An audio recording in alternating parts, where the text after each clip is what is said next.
You are in for a treat tonight. We're going to have another discussion about what is and what isn't woke on tonight's 8 Black Hands. Stay tuned, man. This is going to be a hot one. Y'all need to stay with us.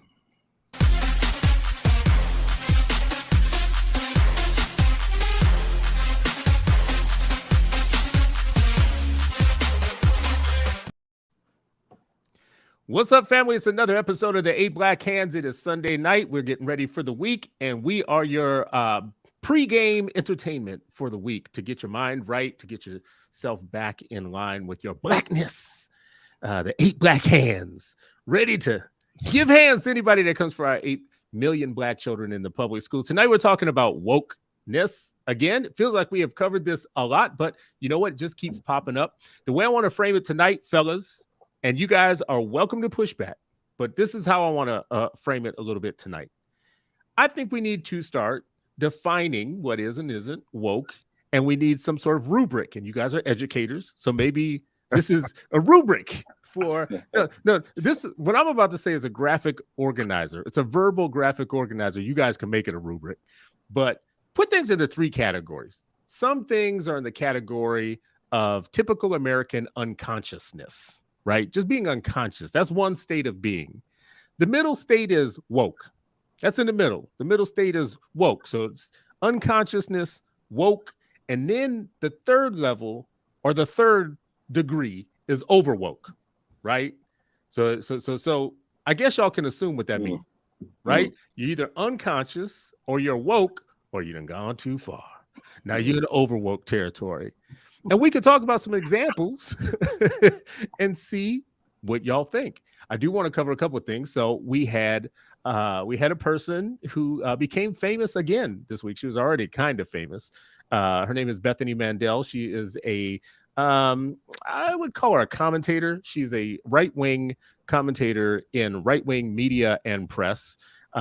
She was on the Rising Show, which is a show for the Hill. And she was being interviewed by Brianna Joy, who is a leftist, but not a liberal. And in the middle of the conversation, this is what went down. I want to show it to you guys real quick, and then we can talk about it on the other side there. How about we do this? All right. Here it is. This is sort of a woke reimagining that is very, very, very far left. Only 7% of Americans consider themselves very liberal. And probably fewer of them consider themselves to be woke. And so, you know, when we talk about traditional, would you mind defining woke? Because it's come up a couple times, and I just want to make sure we're on the same page. So, I mean, woke is sort of the idea that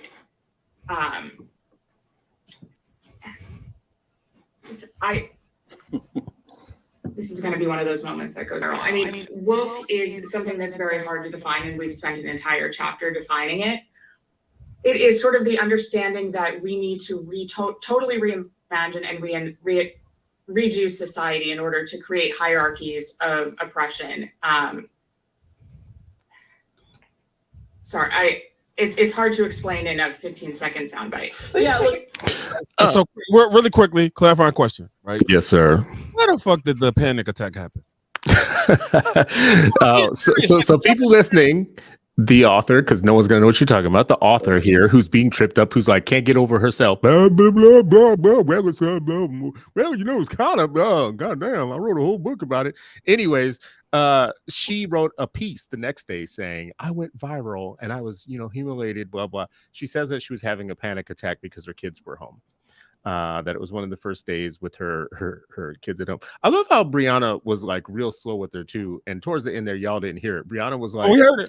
Brianna was like, she's like, well, it's not something I could just give you in a 15-second soundbite. Brianna's, well, take your time, girl. This stuttering is fun. Let's listen. What do y'all think about her definition? First of all, her definition of woke is what? Y'all heard it there. She's basically saying it's reordering society so that you can have some sort of oppression Olympics, meaning that racial categories, some would be now reordered to be higher than others. That's what she's saying woke actually is. Bro, so here's what I want, right? And I'm gonna be straight up tonight. I want white folks to stop co-opting our words to mean whatever they want them to mean. right? And so, woke for me has always meant black. When I hear woke, I equate it to black. I don't equate it to people of color. I don't equate it to persons of color. I equate it to black. That's it.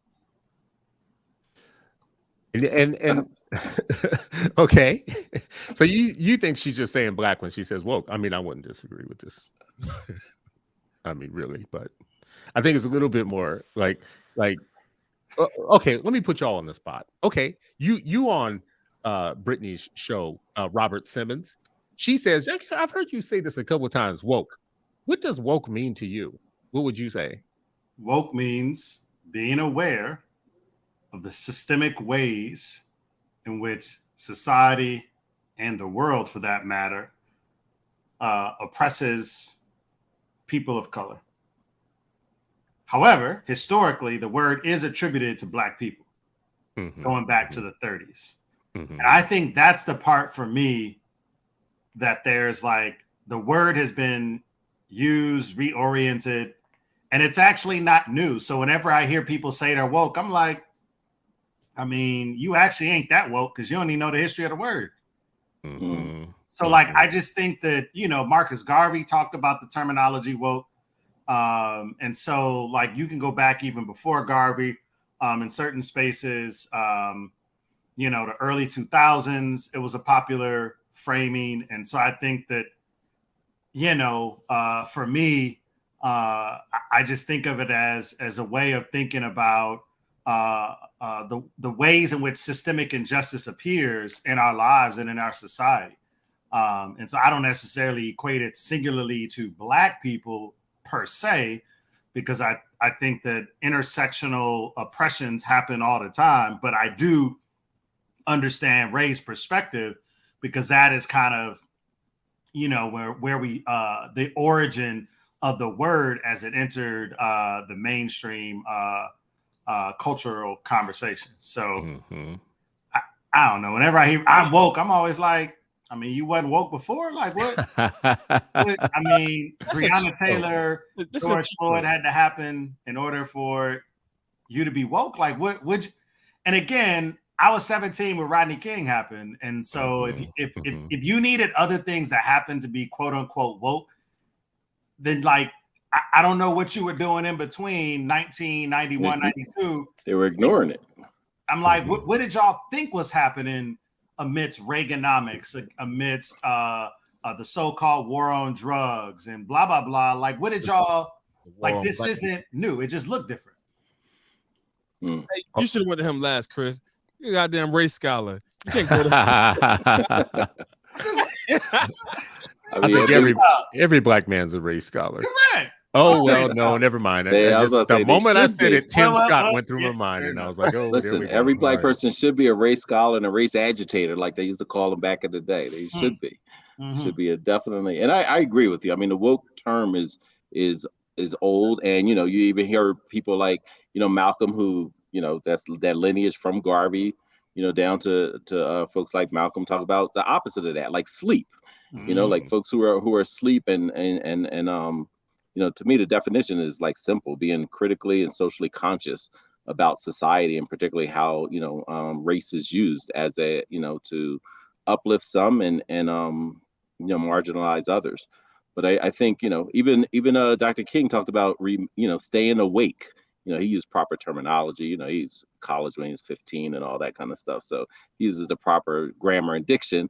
But he in his speech, he talks about not being asleep and remaining awake during the revolution, right? Which means you have to be like critically conscious, observant, and involved. So I agree. Like now, when you hear white folks who are disparaging it, they're usually, if they use the term woke, they're talking about Black people. Like, that's who they're referring to in a broad sense. And I agree with Simmons that, being woke, being critically and socially conscious can be beyond Black people. But yes, Black folks kind of, use that term and evolved it to highlight the things that we were experiencing in this country. All right, I'm going to share one with you all. Let's put it through the test, the rubric. This is either good old-fashioned American unconsciousness, woke, or overwoke. Ready? A bill in Montana would ban the teaching of scientific theories in the public schools. GOP lawmaker in Montana wants to make it illegal to teach anything that's considered a theory in science and isn't a fact in science. Is this a effort to walk towards unconsciousness, wokeness, or overwoke? This is a step towards stupidity. I was about to say that's dumb. This is dumb. Like, Got it. as a STEM person, like, what do you mean? Like, And all the scientific facts started as theory until they were able to get more technology, better understanding of the world. Like, and then you move towards, and you're like, oh no, we debunked that theory. Now we have a better understanding of blah blah blah. Now I mean, like, it's so silly, But yes, I do think it's part of the weaponization to just say like, oh, if you got theory attached to it, that means But he's very specifically thinking critical race theory and so forth. Well, I mean, what is wrong with saying you can't teach something until it's a fact, though? Oh, That's just because we're trying to make sure that kids and people are critical thinkers. And you can't critically think only with facts. You got to think, about why does this work? What is my theory? How the hypothesis, right? Like that's the base structure of a theory is having kids. And it was like, no more hypotheses in schools too. Like it's just beyond ludicrous. So I think that you guys would say then that falls into the good old fashioned American unconsciousness, because there is a push to make us unconscious now. All right. It's a push to make us stupid. You think that's a push to make us dumb? I mean, how do you teach facts without starting with theory, in particular in science? Like, what are we doing? Like, so this should scare us though, because when you think about the GOP education agenda, like, listen, I'm not a Democrat, not a Republican. I just call them as I see them. The GOP education agenda right now is loaded up with what I feel like is intellectually nuisance legislation. Things that aren't intended to have like a real kind of purpose. They're not intended to make kids smarter or the world smarter or to improve education. There's very little, like Sarah Huckabee Sanders in Arkansas, for instance, Glenn Youngkin in Virginia, Ron DeSantis in Florida. They all do have an education agenda. If you look at some of what it is that they're putting on the table, they do have some things that are about teaching and learning and data and assessments and that stuff. But why aren't you hearing so much about that? Why are you hearing about their marquee bills being about the removal of things? You can't teach queer theory anymore in Florida. You can't teach. You know what? The latest thing. This is for you, Ray. The latest thing is that the Divine Nine might be affected by DeSantis's Florida bills, because it will outlaw like affinity type groups and money and on campus things for like affinity type groups or whatever. We're hearing more about that than their agenda for actually improving teaching and learning, which makes me feel like maybe the goal really is to make people stupid. Well, I think every black person, and I'm gonna say this, I think every black person that lives in Florida needs to move. I mean, but where? But I don't where? want them Arkansas? Here, like they can go Alabama? They can move to Philly. Mississippi? Yeah. Texas? So I mean, if you do it strategic, man, you could you might be able to take over some districts, right? So I'm going to take over Montana, right? Like it ain't but what is it? 3 million people there? Right. You and I have talked about this, Sharif. Okay, so listen, this is what we're going to do right now. Yeah. If you are black and you are watching this show right now, I want you to stay tuned. If you are not black right now, just click off for a second, just for 1 second. All right. Okay, y'all all gone? All right, y'all, this is what we got to do. We got to move into a state very slowly that nobody wants, that nobody cares about.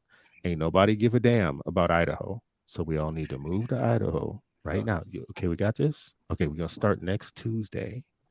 Just with one city at a time. All right, y'all ready? Migration. You ready? Okay. All right. Everybody can come back now. Oh, all right. We didn't have our private meeting, so I don't want to be landlocked. Oh, that's true. That's true. We need water. Well, let's go to Detroit. so we can swim to Come on to the Canada if D. we have to. Yeah, I was gonna say like go, Come on to get Detroit. up to Canada. We can't do if that really though, necessary. because people want Michigan. We got to find a state that nobody wants really. Mm. Like so that's not Nobody want obvious that Michigan. we're moving. Oh yeah, people want Michigan. Y'all got all that rich stuff up at the top there and all them Oh yeah. these boats and all that type of stuff. Are you Mm. kidding me?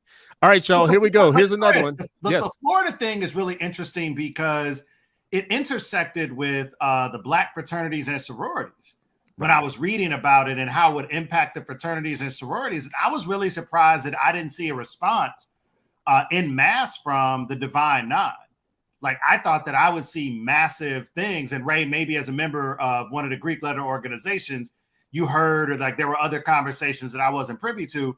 I just didn't see anything that was like, oh, we taking this seriously.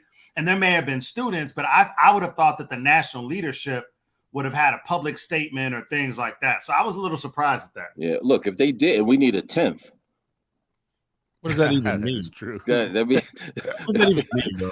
Oh, that mean we need a 10th, a 10th for the party, Black 10th masses. group. You know what? Who's You know, me? Sharif, Who's don't me? say this. Don't say this on the show. Oh, let him say. Okay, Let me yeah, say yeah. it. Let me Because say you know it. what? No, Because that's I'm a gonna say it. secret. Sharif, Yeah. let me say it. No. We Let him say it. We need to do community colleges and make that the 10th, like the Black masses. We just need to go for the working class fraternity. We need a working class fraternity. That's what we're gonna do. Well, We'll so make our own. So it's counterproductive. okay. Anyways, well, let's move on to the next one. Y'all know what the rubric is. So, is Mm. this good old fashioned American unconsciousness? Is this woke or is this over woke? This is from the NEA, but written by a person that people know as Kendi, who is, Kendi is the author who wrote a lot about anti-racism and how to be an anti-racist, has a kid's book about anti-racism, and has a book called Stamped from the Beginning, which is all about the history in some ways of racism. And this is a piece that says the racist beginnings of standardized testing, in which he contributes to this piece and basically saying that standardized testing in education is one of the most kind of anti-Black functions within public education. Is this good old-fashioned unconsciousness? Is this woke or is this over woke? Bro, that shit's overwoke, and yeah. You so listen. So you have to have the tools in order to be able to interrogate the system, right? And so right now we don't have very many tools that allow you to say, all right, how is my kid doing, right? And so it would be different if we could trust the actual grades. But we are seeing students that are getting through school, K to 12, that are getting through school with like 85s, 90s. You get to the end of 12th grade and these kids can't even fill out a job application. There are no things that are put in place besides standardized testing that allow parents to be able to catch that and have conversations with educators. And so until we get that, I can't pay no attention to that, dude. That shit is over woke. So here are the three main points here too. Sharif, and you guys jump in. I'm sure we're all going to agree on this one, but the 1, 2, 3 here is: since their inception a century ago, standardized tests have been instruments of racism and a biased system. Students of color, particularly those from low-income families, have suffered the most from high-stakes testing in U.S. public schools. Today, a movement is growing across the country to resist testing, abuse, and overuse, and to promote authentic assessment. I love this word, authentic. People use authentic in the most phony ways. So it's one of the most curious words. I mean, that's I mean, I would say I'm in between woke and over woke. I think parts of it is absolutely woke-ish. Yeah, it's woke-ish. You know what I mean? I think part of like critiquing standardized the history, sharing the history. I love connecting the dots between history. I'm all for that. I am all for the idea that there are some schools that don't teach and they'll stop kids from having physical education. They'll stop them from having social studies. They'll stop them from having science and art, and just do reading and math for months, and not teaching, just going over test questions. There are people who do that. So I'm all about critiquing that type of poor instruction. But I think also part of it is this whole idea of just throwing nebulous words. That means usually when you say like, authentic assessments, most of the people are just like that lady that couldn't define woke. Because if you ask them, how would you determine whether kids are learning? Some folks don't want any type of assessment. Then others will say, well, we can do portfolios. And when I ask them, explain the portfolio, And you're already talking about teachers who are overworked and underpaid. And to really do portfolio learn, for K, it's such a massive production. And again, you still have the biases that are built into that, right? And so to mitigate that, the time fashion, all of that, that's a thing. And I'm just not anti-standardized testing. As I told y'all before, when I was in Iran, we took standardized tests for the whole daggone country. As a matter of fact, we didn't have multiple choice. Every single thing was open-ended. I sent y'all the piece my sister wrote. She was like, when she got here and took a multiple choice test, she felt like she was cheating because she had never, she's like, wait a minute, I'm just bubbling in. And so it was a standardized test across an entire country of 65 million. Well, the people, that's not how many kids are in the school, right? So 65 million people in the country, however many students, first grade through, and for every subject, mind you, every subject, history, geography, Farsi, English, everything, math, everything had a test, and they wanted to see how are folks doing. So I think it's mixed, it's a little mix and matches, some good stuff and some nonsense. So let me ask you this, right? So when we think about authentic testing, right, and we're interrogating a system, so let's just do some simple math here, right? We got 80%. Don't assess us right now. Don't be giving us no assessment. 80% of teachers that identify as racialized white. And so if you have 80% of teachers that identifies that, then there's going to be a high chance that there's going to be some implicit biases that are going to be put in these authentic assessments. Where are we talking about that? Where are we taking that into account? See, I just think that these are simple conversations that even overwoke people are refusing to have. If you have that many white teachers, something is going to happen. But that also presupposes. Woke. I just want to say, I feel like that's woke. But that also presupposes that all Black teachers have no bias towards Black. I ain't even get there with them. But go ahead. Mm-hmm. So I think skin folk ain't kinfolk. So I think we need to be careful with the slippery slope of that. I don't necessarily disagree. I'm with Reef. There's nuance to this joint. And I think it's kind of woke-ish. Mm-hmm. But as a parent, separate from anything else, I want to know how my kid is doing. So authentic assessment, standardized assessment, open-ended multiple choice, I don't really give a shit. As a parent, I want educators to figure it out and give me their best guess using the most accurate instrument about how well my kid is doing so that I can support my child. Yeah. I feel like nuance is woke. You're a hater. I think it might be overwoke. I think nuance is overwoke. Nuance is definitely overwoke, bro. It's overwoke. No. Life has nuance. How can you say that? Life is nuance. Life is all about nuance. The whole idea of walking in other people's moccasins means that you're adding context and adding nuance that you may not recognize. This is Nuance is a refuge critical. of people that don't want to make decisions. That's what nuance. No. Nuance helps you make decisions. That's right. Nuance informs your decision. Nuance shrinks your blind spots, gives you a larger perspectives, and understand different vantage points. That's what nuance adds. Because now you're making nuance sound like it's probiotics. Yes, It's not. There's some nuance in there. Reef ain't nobody trying to walk in your moccasins. You got avenues. Stay out my moccasins. Our good friend Principal Kafele is in the comments. He says, "What's key is determining what, in fact, is the best assessment for our children." And I think that is a nuanced view too, because this is what I feel like I'm closer to you, Robert, which is if I'm going to be a layperson and I'm not an expert at any of this, I don't care what y'all come up with, but you better figure out some objective way to tell me what is happening. And trust us isn't a response. That's not. And here's the thing. Trust us is not a response, and don't hold us accountable. We want to teach your kids, but we don't want to be accountable for what they learn. That ain't a response either. That's interesting is that I also care about teachers and how people use these assessments to judge teachers as the single data point on whether a teacher is effective. Mm-hmm. I think it should contribute to how we understand the quality of teaching, but it shouldn't be the only metric used to determine whether a teacher is good or can bad. trace- Stop I'm it, glad you Robert. just said Stop this. it, I'm glad Robert. you I'm glad you just said this, Robert, Trace because growth. this is my Making point. excuses. That's This that is- nuanced bullshit that you just talked about. No. That's not would that's not what I'm gonna excuses? say. I'm not gonna roast the brother like that. I'm just gonna say that's over woke, and this is why it's over woke to me. This is why. Just in fairness, this is why. Because it's a straw man. There is no place where that's a single data point that how teachers are rated.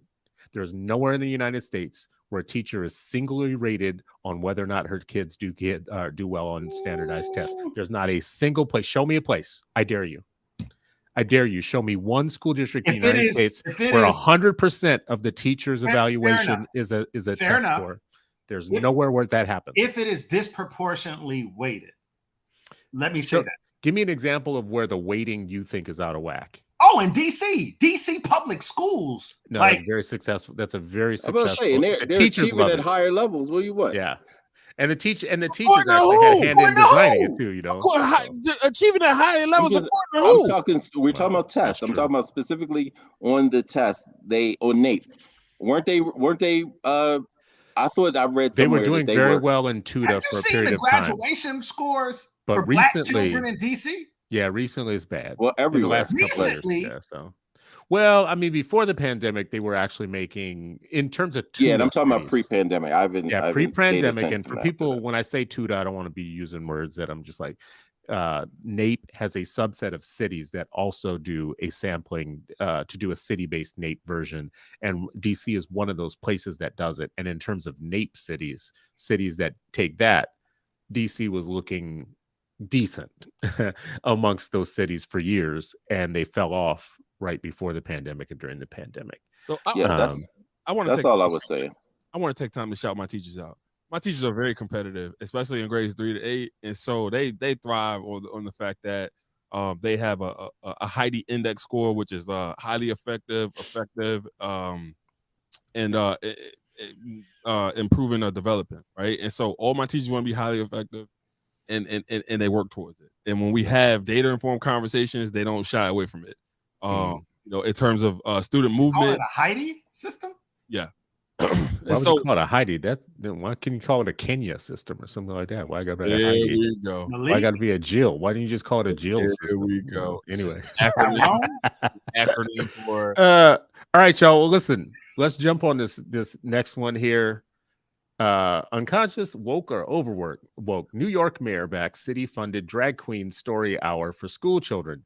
Cross-dressing storytelling group reportedly rakes in $200,000 from the city. This is a story, I should say, that is in the very conservative Washington Times, America's newspaper, it says. And by America, they mean white people. The story says basically that there was a contract with New York City. They lay it at Mayor Eric Adams' feet. And all I can tell about Adams is that he's not like a screaming liberal of any sort. It's not like the guy was just a week or so ago talking about prayer in the school being like the answer. Talking about you took God out of school. First of all, I just want to say, Eric, Mr. Mayor, you can't take God out of anywhere, bruh. I don't know if you know God. I know God, and you know God.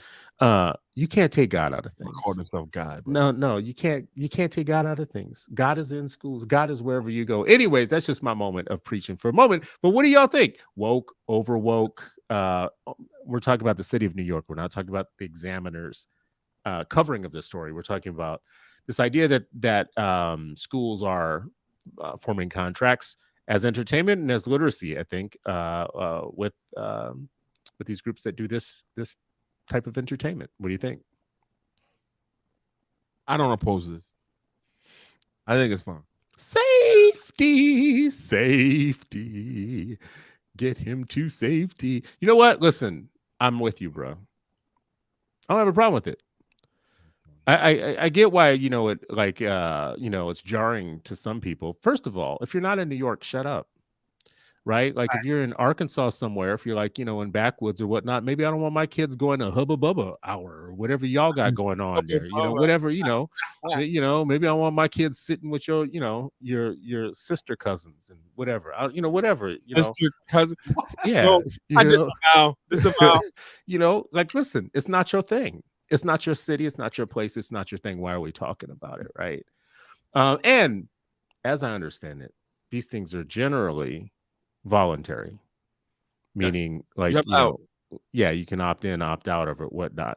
Y'all have any problem with this? Do you think this is woke or over woke? Is this going too far? I mean, I would need to read the article, and not from the Washington Examiners, just to hear, like, I never even heard of anything like that. I mean, I can't say I would be running to take my kid there. It just, I just don't understand what it is. It's like drag. I don't know much about drag, but the things that I've seen are. I don't believe that either. The things I've seen or heard, I'm like, that's the first. I was sitting there like, wow, I never even heard anything like that. I wouldn't be rushing to take my kids there. I just left the library yesterday. It was something, more mainstream. Kids were studying about genetics, genetic monsters. Mm-hmm. So that would be Robert, more my your parent. What do you think? Yeah, I don't have a problem with it. Like I think, I think it's just interesting, the things that are now an issue in education. Mm-hmm. Like I don't know, like my son told me they had a field trip on Friday or Thursday where they went to Gettysburg. I was like, I wonder how this Gettysburg, one of the most racist places around. Right. But I was like, all right, well, I'll be interested to see what his takeaway is as a student in the Fairfax County Public Schools. And we talked about it. So I would be fine with it. I would want to talk to him and be like, well, what you think? And then we would talk about drag and like, I don't have no problem with it. So I don't know what the issue is. So I've said this on this show before. Like I wouldn't have any problem with this. Actually, I'm perfectly fine with it. I think, if people don't know, I'm leading what I consider to be the everybody else movement. I think there are so many people in this country right now that are doing a very good job of scapegoating minority groups, different groups, and telling you which ones to hate. And at the end of the day, they eventually tell all of you to hate one of the other groups or another. Mm-hmm. I just noticed something in one city. The right wingers have joined arms with the Muslims in that community to go after gays in their schools. And it's the first time they've ever worked together. The thing that's uniting them is their actual hatred for a group of people, because these people that are courting the Muslims in that city are the very same ones that were for Trump's Muslim ban. They're the very same people that were, anti-Muslim after 9/11. What city was this? Director Homeland Security. I'll pull it up for you. I'll send you the link. But it's like they all showed up to a school board meeting together to go after the gays in this particular instance. In some instances, they're going to black people and they're saying to blacks, it's the immigrants that are taking your jobs and crossing the border and trying to pull on their anti-immigrant thing. Yep. They're going to Asians and saying, there is no reason you shouldn't be able to get into these Tony magnet schools. They need to stop holding seats for blacks. They're finding everybody's bigotry, and they're collecting one by one everybody's bigots into a coalition of bigots. And what that eventually does is that's white people versus everybody. It's a monopartisan, monoracial. It's a monopartisan, monoracial movement that basically is winning by they don't have enough numbers on their own. So they're collecting everybody's bigots to round out their numbers a little bit, and then to have us all warring with each other, divide and conquer. So my movement, everybody in movement, I have to be okay with the drag queen hour. I have to be okay with the blacks, the Mexicans, the gypsies, whatever you want. It's everybody else. It's the everybody else movement. Listen, unicorns, whatever you want to do, furries, it is literally everybody in, because the only way you can beat exclusive movements that go after out groups is to unite the out groups, right? That's just me. That's one guy talking. So I have to be okay with this particular thing, and I'm not okay just for that reason. I'm okay with it because I just don't have a problem with it. I picked up my son one time, and they had him dressed like a pilgrim in the school that he was in. This was years ago. Sharif, you heard me tell this story. I think, Ray, you've heard me tell it before. I picked him up like it was a Thanksgiving thing, and they cast my son as a pilgrim. Now, I have more of a problem with that than I have with a lot of this other stuff. bro. Yeah, I'd have a problem with that too. Yeah, yeah. But not like how he be talking about the Bajans and he might have origins on that on that boat. Bro, you think you don't? I think my people came over on a different boat. You think you Nubian 100%? Really? I don't know, but I You think so, bro? I think I'm more Nubian. I think you're more Mayflower. I mean, this might be true, but I'm not going to give you a hall pass, bro. You need to take 23andMe and come back and talk to us. Hey, that's on FSA. Right? What's FSA? Your flexible spending account, you can buy 23andMe on that, John. Overwoke. There he goes. Trying to be hyper Afrocentric with his overwoke ass. Listen, should we move on? Do we want to say anything about this particular thing before we move on? Bro, I do want to say something. So what I want to say is when Black women misspeak, they oftentimes don't get the opportunity to have the luxury of having a Newsweek come in the next day and then be able to have that level of sympathy or be able to, cry foul over something that they did, right? And so, we got to do better in this country, bro, because again, it's these white tears that can end lives. That can end lives. Is that what you said? End lives.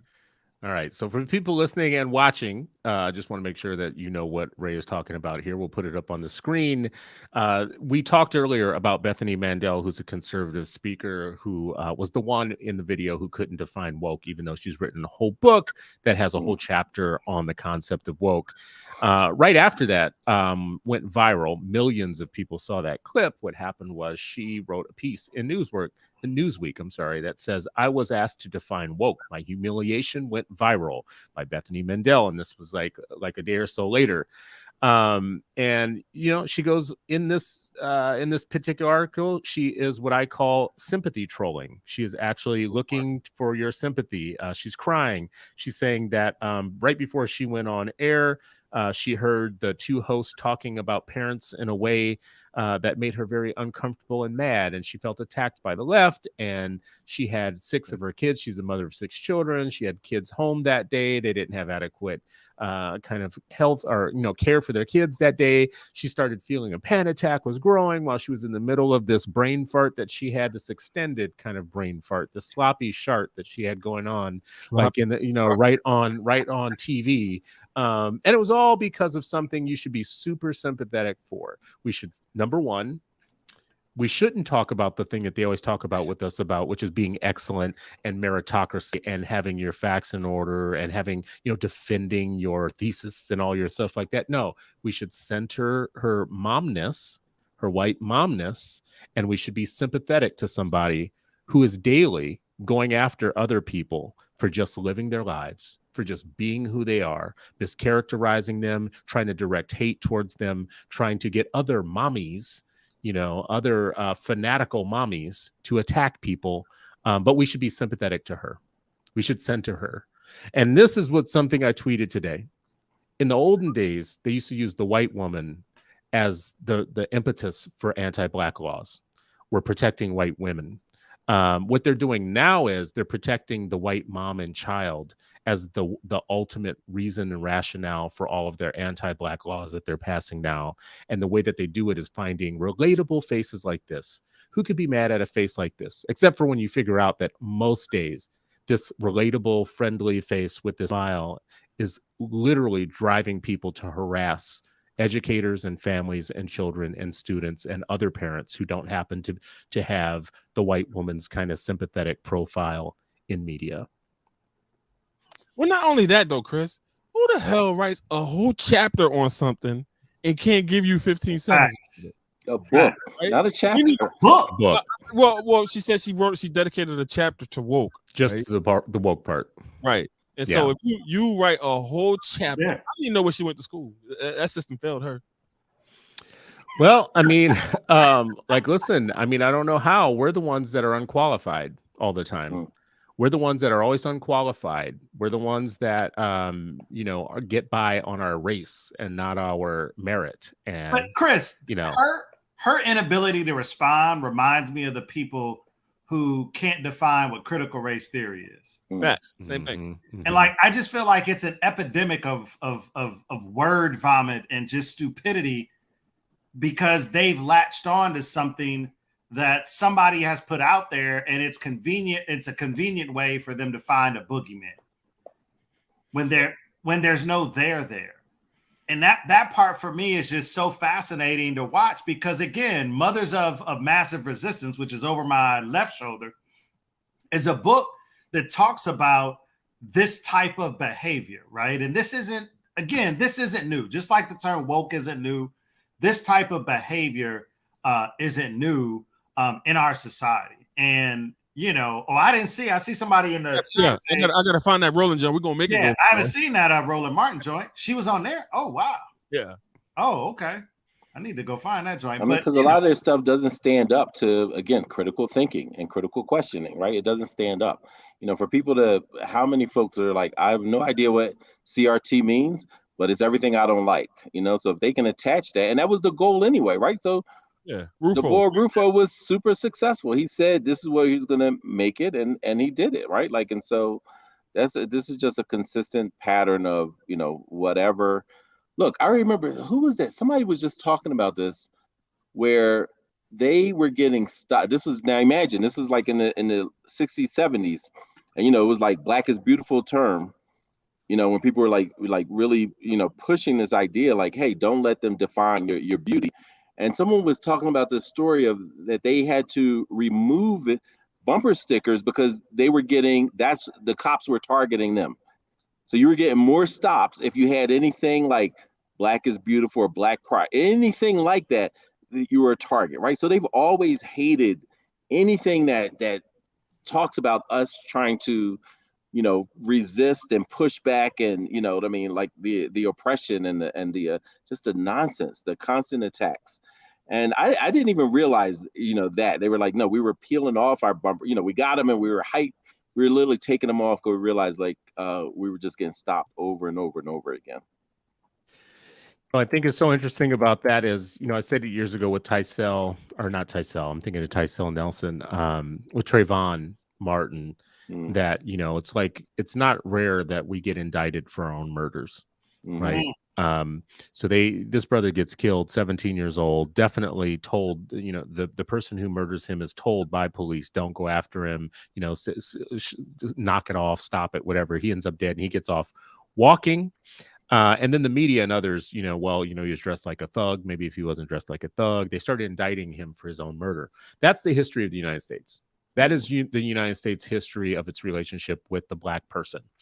You always get, if we start talking about equity, and we have Principal Kafele making this point in the comments right now, we talk about equity, and then all of a sudden the anti-equity whites come out to start struggling to define what equity means, and then they redefine it, and then they define it as something bad, and then they make it our fault that equity is a problem. So now you have whole states outlawing equity, just even as a term or as a thing. Let's just outlaw it. Let's outlaw whole books, diversity, inclusion, the civil rights movement. I mean, we've made this point on this show before. Dr. King was not the most popular man the day before he died. And he, it took a long time even to get his holiday passed. Now suddenly everybody loves him. Now everybody suddenly was, okay, because you know what? They misrepresent them and everything. Well, they That's whitewash you in death. They kill That's you, right. and then they make you something different in death. And he'd be turning in his grave if he thought we weren't looking at the content of our character. And I'm thinking we'd be turning in his grave if he knew capitalism was still doing to Black people what it's been doing for years. That's and the content of their character too, right? Like, your character sucks. So even if we just use that as the rubric, you suck. Exactly. Take 30 seconds, take 10 seconds, one of y'all.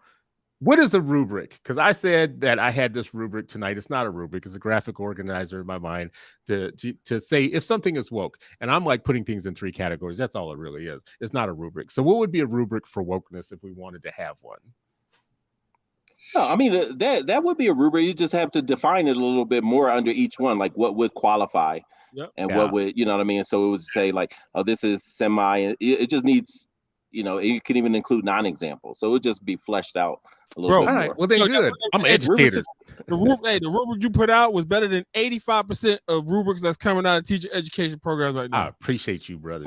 This is why I'm going to start a school. I'm going to start a school. Chris's Look, school. start couldn't more. resist. We need more black folks And starting. then the That's next right. thing he was gonna say is higher ed is trash. I'm waiting for that one. Was he going to say that? Trash.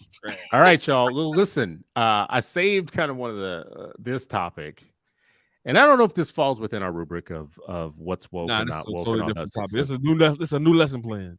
Who I don't know though, because I feel like there's some people in this that fit the category of over woke, and there's some people in this that fit the category of unconscious. Right. So maybe it doesn't, but okay, people, let me not just tease you on what we're talking about now. Twitter blew up this week. Reform World blew up with this story that I'm about to show you right now. It made it even to BuzzFeed and to Time Magazine and to others. There was a reform CEO, a CEO of a reform organization who tweeted at Quinta Brunson regarding the Abbott Elementary storyline that is really going after charter schools. They have a very flashy charter school leader on this show who has a nefarious plot to destroy the public school there in Philly. This has a lot to do with Philly ed and local politics and local people. This comes on the heels of Brunson getting a lot of media attention.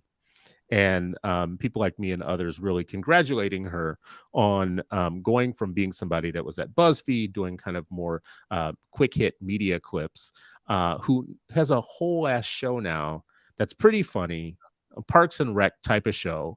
And it's a rarity for a Black woman in Hollywood to do what she's doing. And she probably has a great trajectory of where she's going with this. Yep. So anyways, this the story. And she's from West Philly. She went to school in West Philly, and that's what became part of the issue here. So let me tell you what the issue was. People in Charterland have been smarting at the fact that there has been this quasi-negative storyline about charters. I haven't seen all of them, so I can't speak to it. I stopped watching a while ago, and I was kind of mad at it. I was mad at it about it a while back, but was like it grew, and I think people in Charterland didn't let it go. So there was a charter school supporter who tweeted at her saying that, hey, you went to charter school yourself, and it was supposed to be like a gotcha moment. And Brunson tweeted back basically saying, here it is right here. So, Jeannie Allen says, I'll share it again. The creator, lead writer, and co-producer of Abbott Elementary is from West Philly and attended charter schools her entire education. She reportedly loved it at the time, heaping praise on it once upon a time. Guess money talks. Brunson said, you're wrong. Oh, stop. Mm-hmm. So I feel like that part right there, that last part, that shit should have been left out. We can go over that once we come back to it. Yeah, I feel like that part was the part that caused the problem. Absolutely. But Quinta actually tweeted back at her too. I mean, because it wasn't all accurate. Yeah, and Quinta tweeted back, said, you're wrong and bad at research. I only attended a charter high school. My public elementary school was transitioned to charter over a decade after I left. I did love my high school. That school is now defunct, which happens to charters often. Bodied. Let's just. Can we have a moment of silence for your tweet? No, because I feel like this is a nuanced conversation.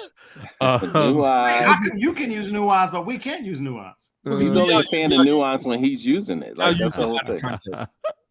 Y'all use it and y'all over woke with it. Like right now, it's woke-ish. What's the nuance? What's the nuance? Then he goes off to the right to the pasture. So I love how charter advocates go hard for charter schools, right? And so what it's teaching me, because I feel like there's some learning in the good things and there's also some learning in the bad things as well, just how you approach and how you broach the situation. Would I have broached it the same way? Absolutely not, right? And so I think the complexities for me is that, one, Quinta's talking about her lived experience, right? And so I can't say anything that's going to be able to undermine her lived experience because I don't know what she's going through. I don't know how she experienced the schools that she was in with the high school charter school. And then also just having to process the fact that, you know, her elementary school was transitioned over, because like a lot of like black folks have that pride in terms of like where they went to school, right? And so you go back and you're like, oh shit, I want to give back to the school that I went to, and that school is no longer there. So I don't know about those emotions that come with that, right? And so I think that something needs to be said about that. But then also, I don't think that any school system is beyond reproach, right? And so if you're gonna lay criticism on a school system based off of lived experience, based off the fact that you have like that, you've attended those schools, right? It's different if you have someone like Diane Ravitch that's like, oh, I'm gonna talk about charter schools, whatever, when she's never led a charter school, taught in a charter school, or any of those things. Mhm. Like I have more ire for a person like that than I do someone that went to a charter school. So like if she wants to critique, then I'm gonna let her critique. Plus, the fact that she's a black woman in a space that's not really represented by black women. I was watching the Writers Guild, and it was like 1,000 white writers in the in the production of that, and it was like 10 black people that were there in total, right? Mhm. And so I'm gonna let that woman shine. I'm never coming for her, and I think that Yeah, we and have that actually protect to me is one of the best points, though. Like Yeah. when you just said that, I'm never coming for her. Yeah. This is what's wrong with our movement. Our movement doesn't understand communications. Our movement doesn't know that there needs to be a relationship between the speaker and the receiver of messages, and it's not everybody's lane to jump in and talk about everything with everybody. Quinta's experiencing a moment right now of great success, and I'm proud of her, and we should all be proud of like what she's accomplishing in life. If that was your sister or your cousin or your daughter, you would be very proud of what she's accomplishing in life. And that's the thing. She no, is. no. She She is our is a- sister. She is, She is our but sister, this is my right? point. You know what I mean, though. Yeah. I Yeah, read- no, like- I'm just like I'm if saying she's for the not your broader sister, audience. If Yeah. she's not your sister, you'll try and That is clown her the online. Facts. Yeah, if she's not your sister, you'll try and clown her online Yep. because you don't like a storyline. Here's my thing. I don't love the storyline, but I'll just say a couple of things that I make peace with. Number one, the story doesn't make traditional district educators look all that fantastic all. either, though, right? Her character is fairly stupid. Her character like had a boyfriend that was clowning her for a Don't whole do year. that. Don't do And that. she- That's no, not based off her teaching. Don't do that. Don't do that. no. Chris, It's the a point A lot of of the people show. are a lot It's of the point people of are the show. in The- relationships that might be a little tricky. Listen. There's nobody on this show. On Abbott that comes across as a genius. I love the principal. She makes me crack up, but she's not played as being the angelic perfect principal, right? The white teacher on there, the white guy teacher on there is not portrayed as being like the savior who does things right and gets stuff done right. It's a comedy. Everybody on the show has a level of parody Has a level, yeah. and is Has a it's role. farcical in a lot of ways. Everybody on the show has a kind of they're not perfect people by any means, except for, here's my other thing, another point I need to make is they do the kids well. They do the kids right. They don't make the kids downtrodden, deficient, stupid. They don't make them come from families where they're like, listen, they do a good job with the kids. The kids are smart and alert and attent and blah, blah. It's the adults on that show that are not always seeing things the way that they should be. So I'm good with this part of it. If we have a problem with this particular show and the storyline, I don't think the best strategy for reformers in reform world who come from very well-funded organizations, in some cases funded by the richest people in the state where this show takes place, to try and jump on Twitter and get into Black Twitter, which is its own neighborhood. There's certain neighborhoods I'm not going in to talk crap about people. Black Twitter is a neighborhood. And Black Twitter is not a neighborhood for everybody to jump in and start trying to drag a sister. And if we have a problem with the content, then I mean we need a strategy for how we talk to the public and how we talk to folks about this. That's my listen. I love the people involved. I love everybody involved. Well, But who is this Jean Allen? Because does she send her kids to school in DC? Well, Jeannie Allen is she leads the Center for Education Reform, and this is what I must say in full disclaimer. I must say this. She is really good people. Jeannie Jeannie is very conservative. Can she tell me what ed reform is and what it's done for Black people? She surely can. She She's could. one of the smartest people in ed reform that I know. She is super ultra conservative. We disagree mightily on many things, and she's always been kind to me. She's always been kind, All and of us. she's open all of us and has opened doors for us and all this. I wouldn't enjoy watching her take a dragging online for this. In fact, I reached out to her to say, like, you good? Because actually I don't get the strategy on this. But I just want to, for the record, so that there's no confusion with people watching this and I'm not being duplicitous. I don't agree with this strategy of going on Black Twitter and getting involved in these sort of things.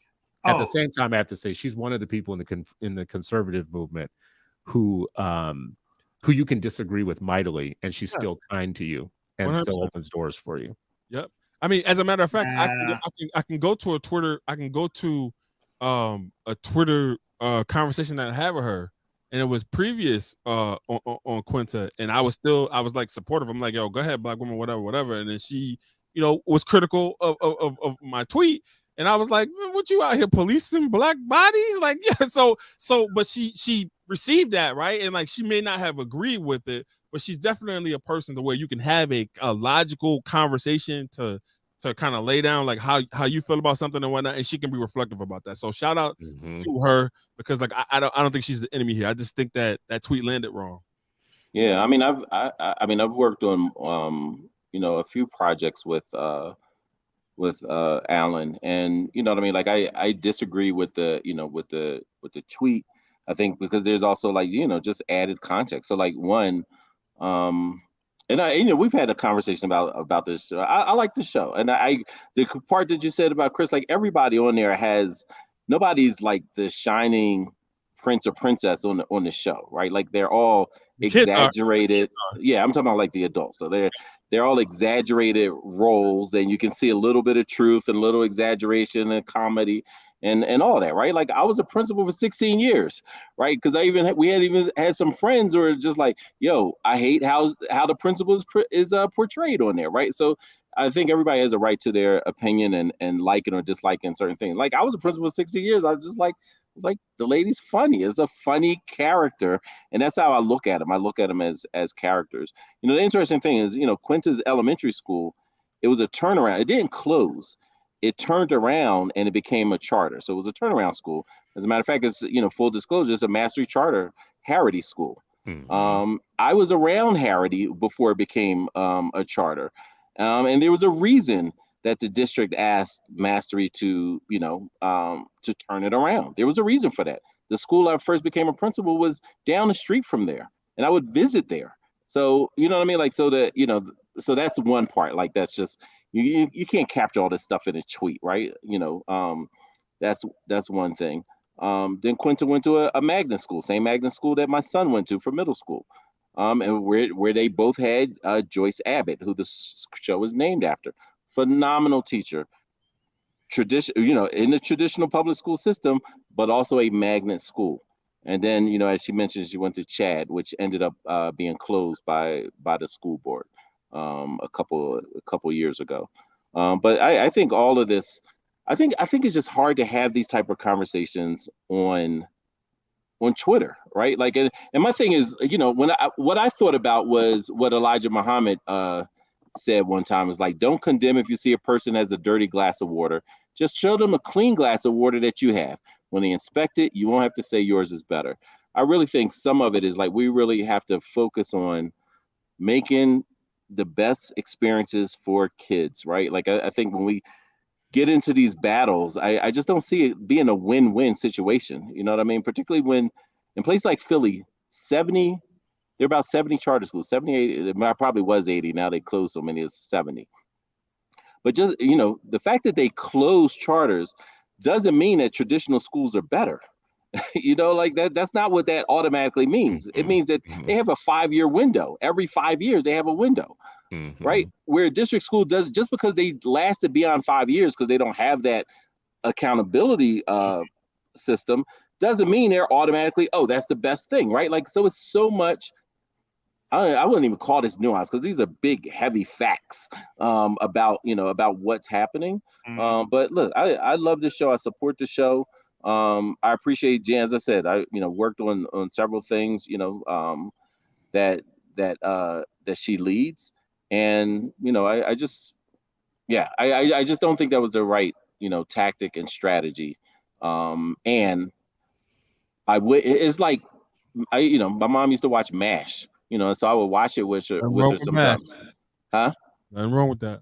No, what I'm saying is, doesn't mean that somebody's like, you're not portraying, okay, this is what the entire medical field looks like, right? Like it's a show. It's a show. Like I just, that's not where my fight would be about a show, because I can guarantee you 100% there's not when I was at Shoemaker, there's not a family who would have withdrawn from the school or come off the wait list because of Abbott Elementary and what the charter guy did. There's not a single family who would have said, like, you know what, I watched Abbott last night, I'm pulling my kid out. I guarantee you it ain't a single family that would have done that. So then if that's not really doing anything, then all right. Well, listen, I know we're going to come up on time, but I want to add this, I want to throw this ripple with all y'all nuanced Negroes on here. Because, I see us being all soft and nice about these things. But I will say this much. I don't give Quinta a hard time. Boy. But Burris, now that's another topic. Let me get through this a little bit. This portrayal of a flashy pimp-like black man who's running legendary charter schools on this show actually is a very unfortunate characterization of a black male educator on the show. There's only, as you know, Sharif, 2% black male educators in the United States. And to have one of two black males on the show, or three or four actually, one on the show is completely whacked out on conspiracy theories about the Illuminati and stuff as the janitor, which I think is very funny. The other one was just struggling with his ability to classroom manage and was suspending too many kids. He got over it. That's good. But this legendary charter school portrayal is a flashy black man who dresses in very expensive clothes, who has a pimp-like mentality. And I don't love that. I don't love this. I don't love this because I know too many black males that are devoting their lives to running schools like Mastery. And where was her critique of that? That was why I saw when she put that out there, I was like, and here's where that leads to me for this, and I'll say this and leave it alone. The moment that this episode went out like this, the Network for Public Education, which is Diane Ravitch's group, and Carol Burris, who's the executive director of that group, which is a syndicate of white women educators nationally that trade in anti-charter, anti-communities of color. They're the cousins of Moms for Liberty. I mean, they're cousins. They're the left-wing cousins of Moms for Liberty. They are. They're the left-wing version of Moms for Liberty. 100%. That's exactly what they are. And guess what? They shot this out nationally across all their channels, and they got in on this action. They loved it. They love a black woman portraying a pimpish black man so that they can use it to say, see, even the black people think that the black people who do this work are pimps. And that's the energy. That's how it was reused. The energy. And let me say one last thing here. Helen, what's it, Jim? In Philly got all in on this action too. Your Philly people, like they took this, so this became a cause célèbre for them. Our charter school leader, blah blah blah, went after Quinta. It gets in BuzzFeed and Time Magazine and all this, which is a bad look for us. It's a bad communications look. And then the left-wing version of Moms for Liberty pick it up and just go with it. Version of Moms for Liberty. Just run with it. That's who they are. Oh, y'all are wild. That's the danger. That's the danger of some of our sisters when they portray us this way. Well, that is the danger of being that careless about portrayals of us. Well, Chris, beyond that, right? And we gotta critique systems, and we definitely gotta have these conversations because these are really good conversations to have. There were some there were some scholarly folks, some academy adjacent people that also picked this up and ran with it as well. I saw a couple of black women scholars that were all over this that weren't necessarily interrogating this from the point of this portrayal of a black man, but looking at it to kind of throw shade at charter schools. And so what I did was I posted a picture of my family at my school where my daughter is my student, And there it is, right? Because I feel like there's ways that you can show action towards something without being detrimental and not holding space for Black women. So I just wanted to make sure that we named that. I want us to do our final thoughts. Ray, this point that you just made is so important. So just drill it home on this one thing. Nobody stood up for us in this. I'm standing up for Quinta in this, even though she portrayed us and people that we know.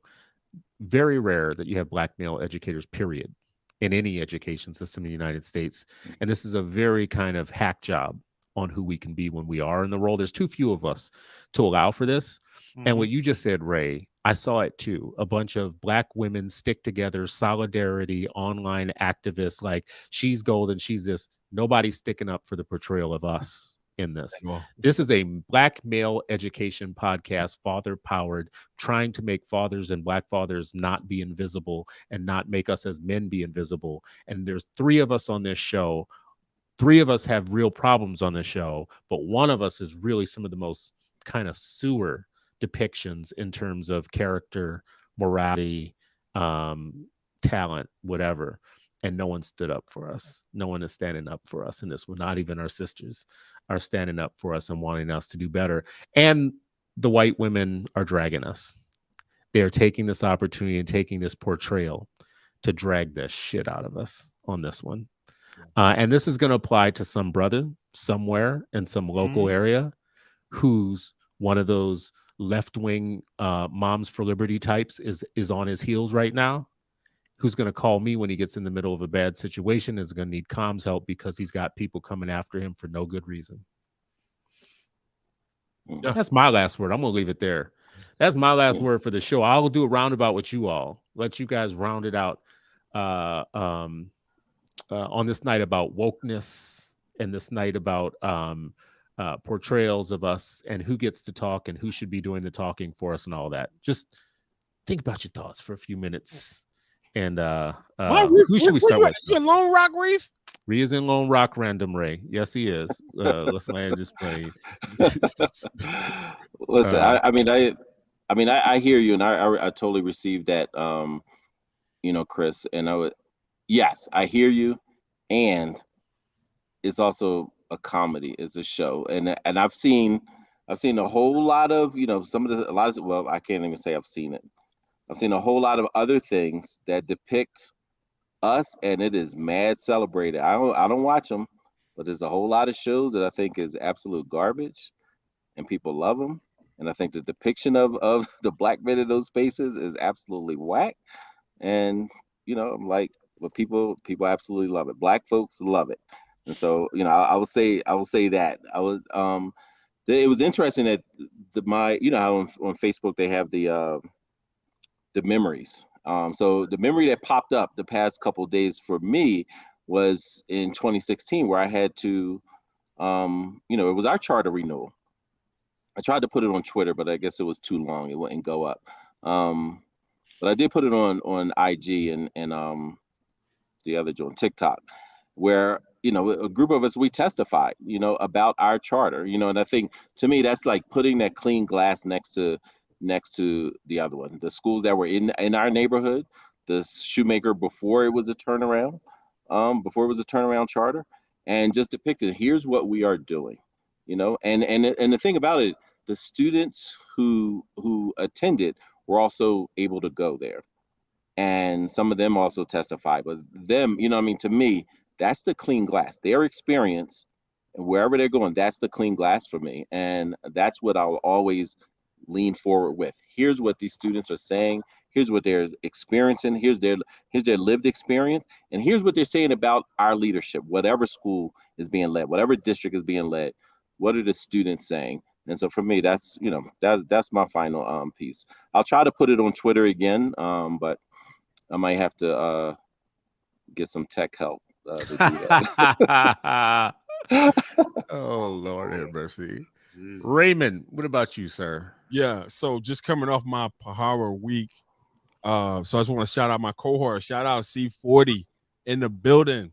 I'm taking this time to plug a couple of things that I'm working on right now. And so working on a children's book.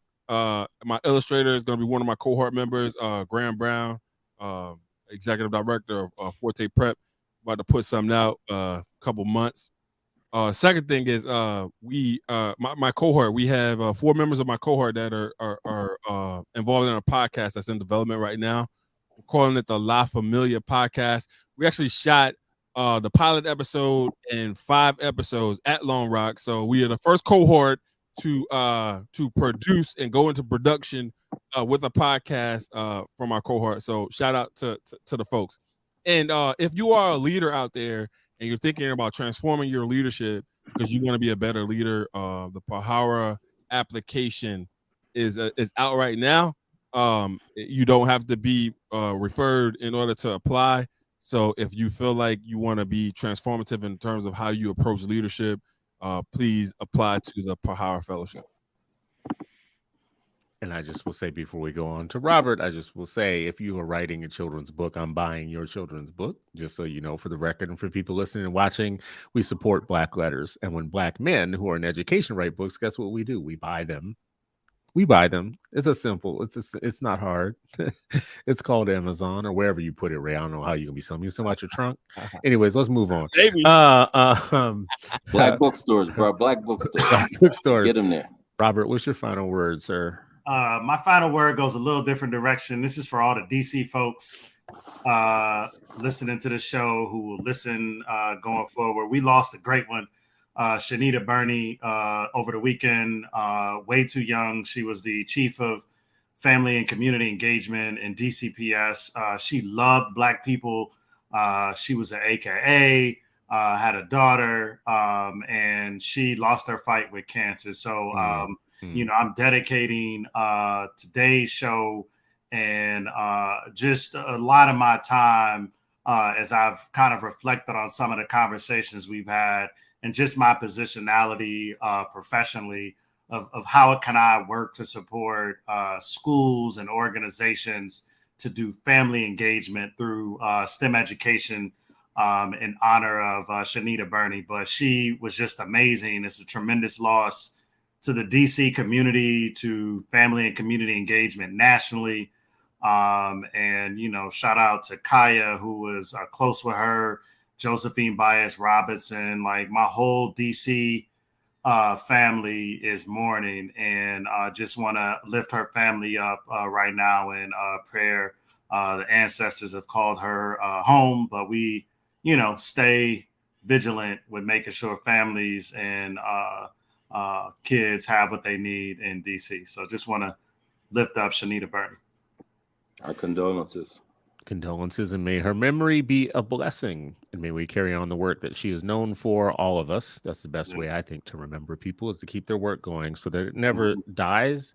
Right. This has been another episode of the 8 Black Hands. As we leave and go out today, we've been talking today about woke. We talk often about it. It's important, but it's kind of a distraction nationally.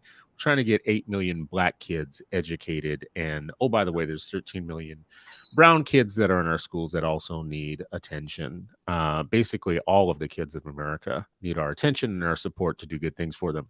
Before we leave, I wanted to add this from my stream, though. I meant to do this earlier. I did a poll a while back, and it was seen by 4,600 people. 98 votes. And the poll was, friends, I'm polling a polling question for you. Am I woke? It appears as though, yes, you are woke AF, 36%. No, but you sound like it was only 6%. Define woke was 35%. So I'm taking that as kind of not. I'm not, actually, to be very honest with you, even though the wording's weird.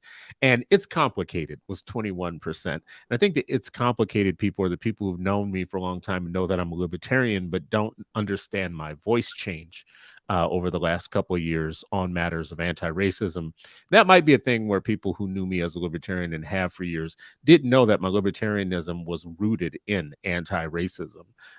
It's been about anti-racism. That's why I care about any of this stuff. That's why I care about my civil liberties. That's why I care about my relationship with my government, the police, the schools, the teachers, the institutions, the courts. I've said this for years, and they missed that part because all they heard was school choice. It's a school choice Negro. He love him some school choice. Oh, yes. Come on in, Tim Scott Jr. But when I got to the part about when I got to the part about the anti-racism, it was like, yeah, but we didn't know about that. We didn't know you were serious about that. Fool, have you not heard that the 8 Black Hands is about 8 million Black children not getting an education? What have you missed? I've been writing about this for years. Anyways, this has been another episode of the 8 Black Hands. And as always, we are thankful to have you all watch our show and contribute in the comments. If you want to help us in another way, please share the show with your friends and family. If you really want to help us, go to Apple and or wherever you get your podcast and leave a review of the show. Give us a rating, leave us a review, and then share the show with others. We always are interested in growing the number of people that join the 8 Black Hands family. As always, we appreciate you on this Sunday night. Have a great week. We will see you